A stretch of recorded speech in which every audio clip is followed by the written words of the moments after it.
Mucaa ishee sadaffaa baay'ee na duraa dhukkubbii turte.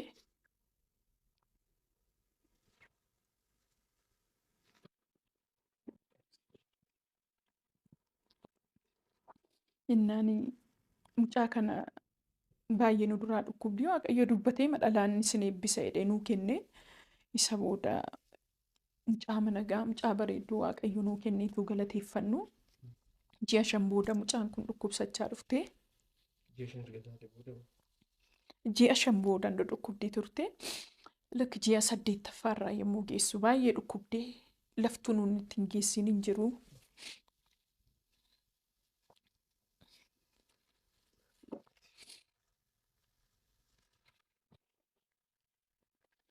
Iddoo baay'eetti geessinee yaalsisneerraa hospitaalli dhuunfaa nu hafee hin jiru. Iddoo baay'eetti geessinee kadhachiisneerraa fi ji'a 8ffaa kana keessatti waggaa baranaa jechaadha. Waggaa darbee ji'a 4ffaa keessa Waaqayyo akka jedhee natti dubbate. Ammas gara mana kee hin dhufaa naan jedhe Waaqayyo. Gara mana kee hin dhufaa. Akka gaddaaftu akka nakumattu siin godhu.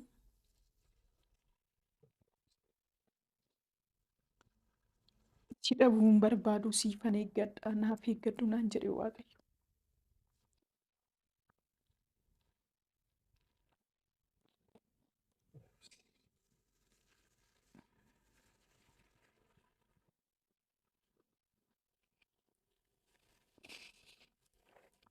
Mucaa keerraa dhala keerraa ija kee kaasii anaan ofitti na'aasi anaan caalsifadhu ija kee anarra kaawwadhu anaa wajjin akka waliin lolle immoo of eeggadhu siifan eeggadha naaf eeggadhu jedhee natti dubbate Waaqayyo. Ji'a 8ffaa mucaan koo dhalatti ji'a 8 keessa utuu jirtu jechaadha.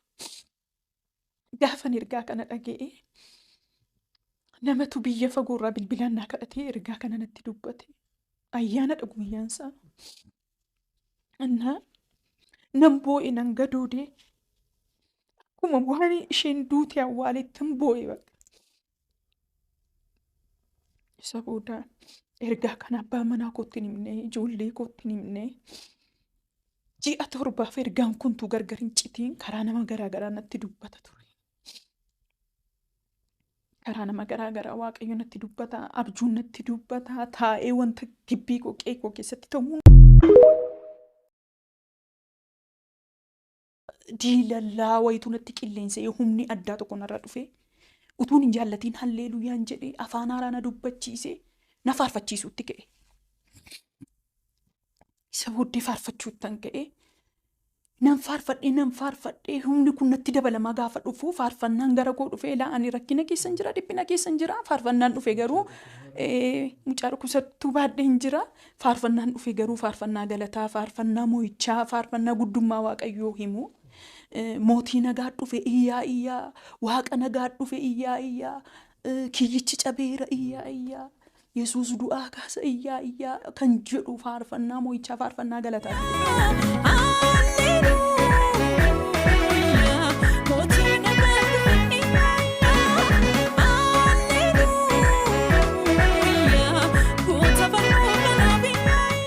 Mucaa kana firaashirra kaa'etanii akka namni dhibbi meeqa mana keessa jirutti yee bakka nan faarfadhan ture.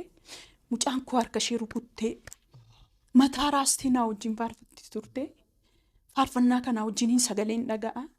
Macaafa Saamu'eel isa duraa boqonnaa 4 sagalee jirutu gara koo dhufe nan dhaga'a gurra koo irratti laphee koo irratti dhangala'aa ture. Sagalichis akkasidha. Gaafa saanduqi kakuu Waaqayyoo mana Israa'elootaatti deebi'ee gale sagalee iyya galataa ilillee guddaa lafa sochoosutu dhaga'ame jedha. Achuma keessatti hafuurri qulqulluu akka dhuunfaattis akka biyyaattis Waaqayyoo fuula isaa akka inni gara keenyatti deebifatu hafuurri qulqulluu natti haasa'aa ture. Gammachuu kanaan guutamee gaafan faarfadhu. Mucaan koo harka ishee rukuttee mataa ishee raastee naa wajjin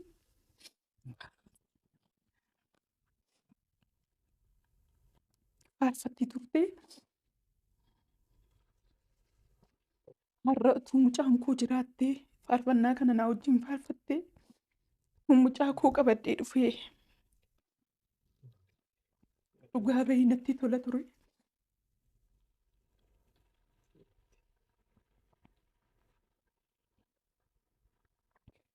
garuu jaalala waaqayyoo hin taane isa booda ibiddichi hin jalqabe qorumsa akka ibiddaa dukkanni ulfaatan dura kee jira kan jedhu raajuu sagaleen raajummaa sun tureera. Torban sanbata guddaa isaa dhaqee dhugaa ba'ee faarfannaa kana faarfadhee ittiin tajaajilee Dafinoo istuudiyoo galee waraabamee isa booddee mucaan dhukkubsattee nurkatti kan du'aa taate. Mucaan kun dhukkubsattee gaafatti cimee dhufu hospitaala gallee egaa yeroo garaa garaa hospitaala ciibsinee turree baay'ee rakkachaa turree. Baadhee isaaf hin dhiisaa hin dubbatannee nama tokkotti tuunni miintuun keessa kootti cubuu bo'uutii mucaa kana fudhannee gara sagantaa kana Burraayyuu keessa buleettii Raajii ishii jedhamtu bira hin geessinee. Gaafa achi deemnu gubaa'ee keessaa namoota keessaa qabdee ol na kaastee waltajjiitti na baastee. Nuun mucaaf kadhachiisuu deemnee Waaqayyo garuu waa'ee ergaan harkaa qabu waa'ee faarfannaa waa'ee tajaajilaa waa'ee faarfannaa kilippii amma hojjetamee jiru natti haasa'aa ture. Innaa ani immoo waan hin jedhee fuula Waaqayyoo duratti tajaajilas dhiisee jechuuf nan danda'a. Nama akka koo yeroo matti mucaan kun garaa kootti naaftee qabdee anis du'aaf hin eegamaa ture. Mucaan erga dhalattee booddee immoo rakkinichi itti fufee mucaa kana wajjin gatii kaffalaan jira sababii ta'eef akka inni tajaajilu hin qabu edhee tan cufee hin dhiisee. Egaa saganticha irratti Waaqayyo waa'ee tajaajilaa waa'ee faarfannaan haaraa gara kee dhufa. Humna haaraa mul'ata haaraan gara kee dhufa. Indagana akka haaraatti foolii adda ta'een sirraa nurgaasiin jedha Waaqayyo. Haala keessa jirtu kana keessaa urgufattee kutattee kan ittiin baatu ayyaana guddaan gara kee dhufa. Siin jedha Waaqayyo itti erganatti dubbattee boodaan faarfannaa kana torbanarraa fiddee dhuftee dhugaa baata. Gatii faarfannaa kana ammoo kan kaffalu anaadhaan jette. Si akka abiddaa tokko immoo dura kee jira. Waaqayyo garuu harka qabeen keessa si dabarsa siin jedhanaan jette. Tole jennee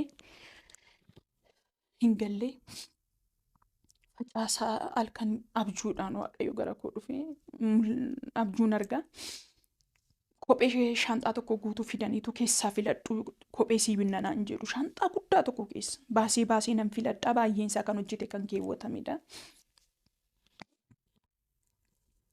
Isa booda humna guddaadhaan barbaadee shanxaa sana keessaati caammaa tokko harkisee gaafan baasu haaraadhaan keewwatamne. Gaafan ilaalu lakkoofsa koodha nan keewwadhe baay'ee bareeda. Isa booddee gaafan keewwadhee akkan bareedee ofirratti ilaalee nan gammada. Caammaan kun na fuudhee qilleensarra ol na kaasa. Qilleensarraan ittiin adeema. Utuman ittiin adeemuuti gatiin caammaa kanaa immoo na yaaddessa abjuuma sana keessa. Caammaan kun gatiin isaa hin kaffalamne jedhee tan gaafa yaadda'u gaaddidduun arga sagaleen dhagaa hin kaffalamaa hin yaaddayin hin sodaatinaan jecha sagalee dubartiin dhaga'an ture. Facaasaa isaa abjuu kanan argee kamisa isaa mucaa kana baadheetuun qe'ee keessa akkasittiin urursu humna guddaa tokkotu natti qilleensa diilallaa wayitu natti qilleensa'ee humni addaa tokko narra dhufe utuun hin jaallatiin halleeluyaan jedhee afaan haaraa na dubbachiisee na faarfachiisuutti ka'e. Isa booddee faarfachuuttan ka'e. Nan faarfadhee humni kun natti dabalamaa gaafa dhufu faarfannaan gara koo dhufee ani rakkina keessan jira dhiphina keessan jira faarfannaan dhufe garuu mucaa dhukkubsattuu baadhee hin jira faarfannaan dhufe garuu faarfannaa galataa faarfannaa moo'ichaa faarfannaa guddummaa Waaqayyoo himu mootii nagaa dhufe iyyaa waaqa nagaa dhufe iyyaa.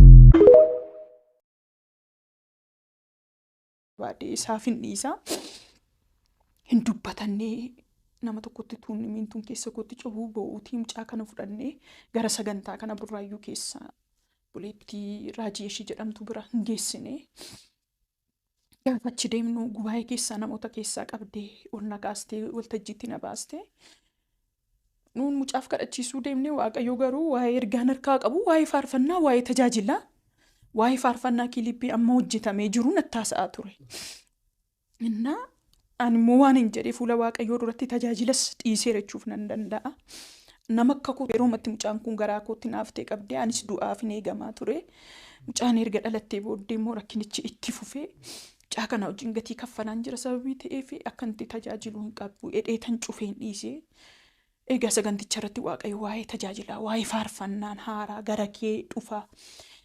Humna haaraa mul'ata haaraan gara kee dhufa. Indagana akka haaraatti foolii adda ta'een sirraa nurgaasiin jedha waaqayyo. Haala keessa jirtu kana keessaa urgufattee kutattee kan ittiin baatu ayyaana guddaan gara kee dhufa. Siin jedha waaqayyo itti erganatti dubbattee boodaan faarfannaa kana torbanarraa fiddee dhuftee dhugaa baata. Gatii faarfannaa kana ammoo kan kaffalu anaadhaan jette. Si akka abiddaa tokko immoo dura kee jira. Waaqayyo garuu harka qabeen keessa si dabarsa siin jedhanaan jette. Tole jennee hin gallee facaasaa halkan abjuudhaan waaqayyo gara koo dhufee abjuun argaa. Kophee shanxaa tokko guutuu fidaniitu keessaa filadhu kophee sii binnanaan jedhu shanxaa guddaa tokko keessa baasii nan filadhaa baay'een isaa kan hojjete kan keewwatamedha. Isa booda humna guddaadhaan barbaadee shanxaa sana keessaati caammaa tokko harkisee gaafan baasu haaraadhaan keewwatamne gaafan ilaalu lakkoofsa koodha nan keewwadhe baay'ee bareeda. Isa booddee gaafan keewwadhee akkan bareedee ofirratti ilaalee nan gammada. Caammaan kun na fuudhee qilleensarra ol na kaasa. Qilleensarran ittiin adeema. Utuman ittiin adeemuuti gatiin caammaa kanaa immoo na yaaddessa abjuuma sana keessa. Caammaan kun gatiin isaa hin kaffalamne jedhee tan gaafa yaadda'u gaaddidduun arga sagaleen dhagaa hin kaffalamaa hin yaaddayin hin sodaatinaan jecha sagalee dubartiin dhaga'an ture. Facaasaa isaa abjuu kanan argee kamisa isaa mucaa kana baadheetuun qe'ee keessa akkasittiin urursu humna guddaa tokkotu natti qilleensa diilallaa wayitu natti qilleensa'ee humni addaa tokko narra dhufe utuun hin jaallatiin halleeluyaan jedhee afaan haaraa na dubbachiisee na faarfachiisuutti ka'e. Isa booddee faarfachuuttan ka'e. Nan faarfadhee humni kun natti dabalamaa gaafa dhufu faarfannaan gara koo dhufee ani rakkina keessan jira dhiphina keessan jira faarfannaan dhufe garuu mucaa dhukkubsattuu baadhee hin jira faarfannaan dhufe garuu faarfannaa galataa faarfannaa moo'ichaa faarfannaa guddummaa waaqayyoo himu mootii nagaa dhufe iyyaa waaqa nagaa dhufe iyyaa.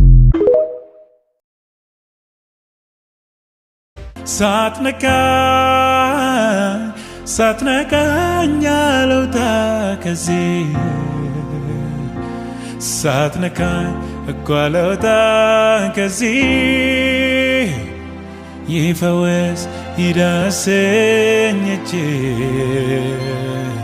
Yifawes idasenyeche Yifawes idasenyeche Yifawes idasenyeche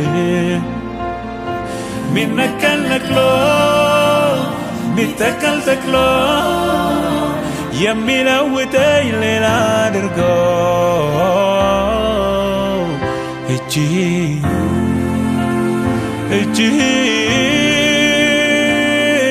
Yane wadaji Echi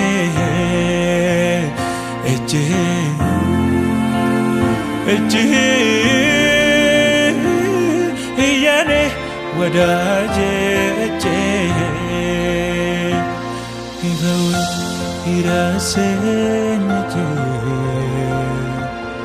Yifawes idasenyeche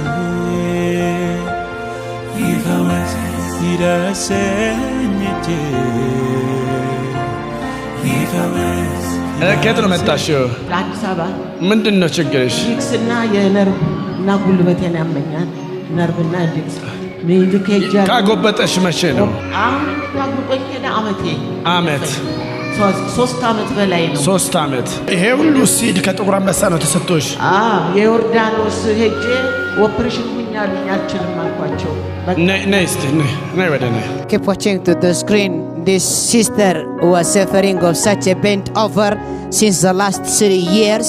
The man of God is going to minister here, and this was how she used to suffer since the last 3 years. The man of God is ministering here. Keep watching. She was from Addis, and she was suggested to be made a surgery. The might of Jesus Christ.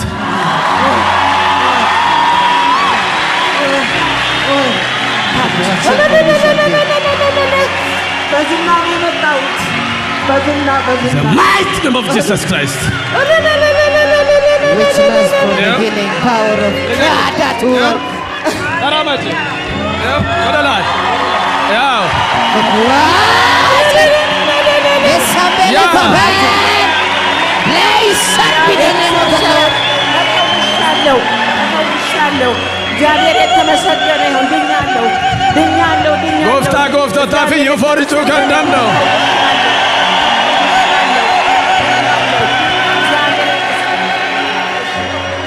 ነይ ነይ Say, ተከውሻለሁ። She's ተከውሻለሁ። shouting, I am What? healed. Confessing, I am healed. Blessed be the name of the Lord. ድኛለሁ። ሱልምታ Go say, the Spirit of God is perfecting her healing through touch of His prophet and through this anointed. waan bal'inaan arrasinitti haasa'u And to- mul'ata qabaachuu jechuun maal jechuudha? I'm going to discuss from the subject what is the meaning of having vision. Mul'ata qabaachuu jechuun ija borii qabaachuu jechuudha. Having vision is having eyes for tomorrow, Ija borii yenagee ayin. eyes of tomorrow. Namoonni mul'ata qaban yeroo jedhu namoota fageessanii ilaaluu danda'an jechuudha. To mean men of vision is to mean men who can see for tomorrow. Dhaloonni fageessee ilaaluu danda'u dhaloota mul'ata qabudha. A generation that can see far away is a generation with vision. Nama simbira jiruun Tell to your neighbor, dhaloonni fageessee ilaaluu danda'u dhaloota mul'ata qabudha jedhaani. a generation that can see far away is Fageessanii ilaaluu danda'u. a generation of vision. Mee macaafa keessaa iddoo tokko isinii dubbisa. Let me give you a Bible verse Ibroota 11:24-25. from Hebrew chapter number 11 from 24-26 qabadhaa. 24 down 26. Musee yeroo guddate amantiidhaan ilma intala Fara'oon jedhamee waamamuu didee yeroo gabaabaadhaaf cubbuu keessa jiraate gammaduu irra saba Waaqayyoo wajjin rakkina jala jiraachuu fo'ate. Lakkoofsa 26 inni jasaa gatii isa booddeerra waan kaateef. Ishee kana jedhame na duuka. Inni jasaa gatii isaa isa booddeerra waan kaateef. Sooroma biyya Gibxiirra sababa Kiristoosiif arrabsoo baachuu badhaadhummaa caalaatti lakkaa'ate. Waan sinitti malagaa. Let me tell you something here. Museen ilma intala Fara'oon jedhamee jiraachuu mannaa. Moses chose not to be called the son of the daughter of Pharaoh, Manni Fara'oon isaaf ulfina guddaadha akka foonitti. for the house of Pharaoh was a palace. Akka aadaa saba keenyaatti guddifachuu isa jedhanidha. Guddifataa yookaan guddifachuu jedhan bakkee laga Abbayyaa bukkeedha dhalladduu keessaa fuutee guddifatte intalli Fara'oon. The daughter of Pharaoh adopted Moses at her house. Ilma intala Fara'oon jedhamee jiraachuun yeroo sanaaf jireenya biyya lafaaf mijataadha. And it was very comfortable life at that time to be in the palace. Yeroo sanyiin isaa garba ta'ee jiraatu inni garuu ilma intala Fara'oon jedhamee jiraataa ture mana Fara'oonitti. At that time, Israelites were called slavery. He used to be called the son of Pharaoh. Akka foonitti mijataadha wantichi bareedaadha. Museen garuu nama garaan turre nama mul'ataa ture. But Moses was not a man of belly, but he was a man of vision. Kanaaf har'a ilma intala Fara'oon jedhamee jiraachuu mannaa sababa Kiristoosiif arrabsamuun ulfina caalutti waan lakkaateef kabaja irraa salphinatti lakkaa'e salphina irraa immoo ulfinatti lakkaa'e ija isaa gatii isaa isa boriirra waan kaateef. Because he have seen the coming glory, he chose the reproach with the children of God than the glory at the house of the king. Ulfina caala salphina fo'ate. He chose the embarrassment. Badhaadhummaa caalaa rakkina filate. He chose the poverty, richness. Maaliif mul'ata qaba? Because of his vision. Nama mul'ataati. Because he was a man of vision. Gatii isaa borii fageessee ilaale. The Bible says he estimated his reward. Kosii keessaa naannoo keessaa magaalarra darbame naannoorra darbame ija borii qabaachuu. Having the eyes for tomorrow, despite Fageessanii ilaaluu danda'u. the ability to see things. Maqaa gooftaa Yesuusiin irraan booda fageessii ilaali. May you see far away. Nama mul'ataa maaliin beektu? How do you identify man of vision? Isarraa duwwaan jedhu. He will never talk from today Isarra only. argatu ulfina nyaata uffata waan irra mijatu irraa in ilaalu. He is beyond temporary circumstance. Gatii borii ulfina borii yookaan wanta ganama yaade sana ilaala fageesse.